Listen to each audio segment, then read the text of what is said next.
Captain Alex Ramirez had just left the bosom of the ship that had been his home for the last 18 months. The United Galactic Command, UGC, Intrepid Sentinel. This was the longest deployment he had been on in his 12-year military career.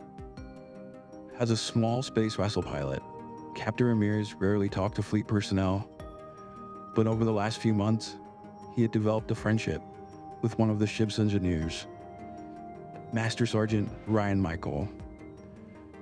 He rarely saw him outside of duties. That's why he was so surprised to see Ryan at a bar with one other person. Ryan noticed him right away and waved him over.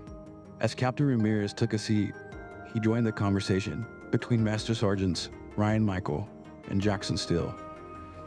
They talked about the most recent space battle, whose debris field the Intrepid Sentinel had spent the last 12 months navigating. So, what happens to all the expended ammunition after a space battle? I mean, obviously, these projectiles are flying on their own trajectory in space. I get that. But does that ammo just fly out? In the hopes, does it hit some poor schmuck 10 years later? Asked Captain Ramirez, with a thoughtful look on his face. Master Sergeant Jackson Still answered with a disgruntled look.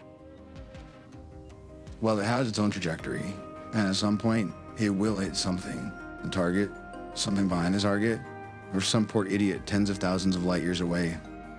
Either way, once you shoot, it keeps going until it hits something. Master Sergeant Ryan Michael rolled his eyes at his overly serious colleague and said, "It will probably never hit anything. More than 99% of the matter, outside of a star's escape orbit, never interacts with any other matter.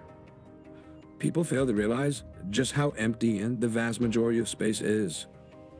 He paused, and when he noted he still had the other's attention, he continued. For example, the Andromeda and Milky Way galaxies are eventually going to collide. They will merge entirely over a course of about 5 billion years.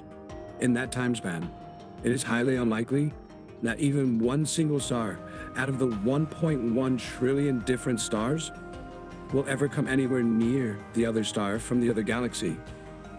Virtually no matter from the Andromeda galaxy will touch the matter from the Milky Way galaxy. Like I said, space is empty, and it's filled with nothing. Most people can't even imagine nothing. It hurts their head. Jackson looked affronted and responded indignantly. Nothing hurts my head. Captain Ramirez looked both exasperated and resigned. Then he looked at Ryan and asked, So, what does that mean for us normal people? Jackson scoffed and almost screamed. What it means, you lonely worm, is that Sir Isaac Newton is the deadliest son of a bitch in space.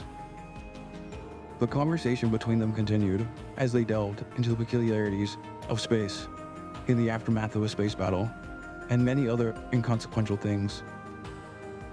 When Captain Ramirez decided to continue with his walk, he reflected on what he had learned.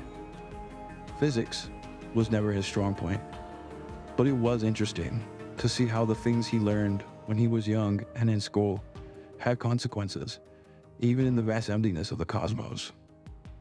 Newton's first law of motion really was interesting.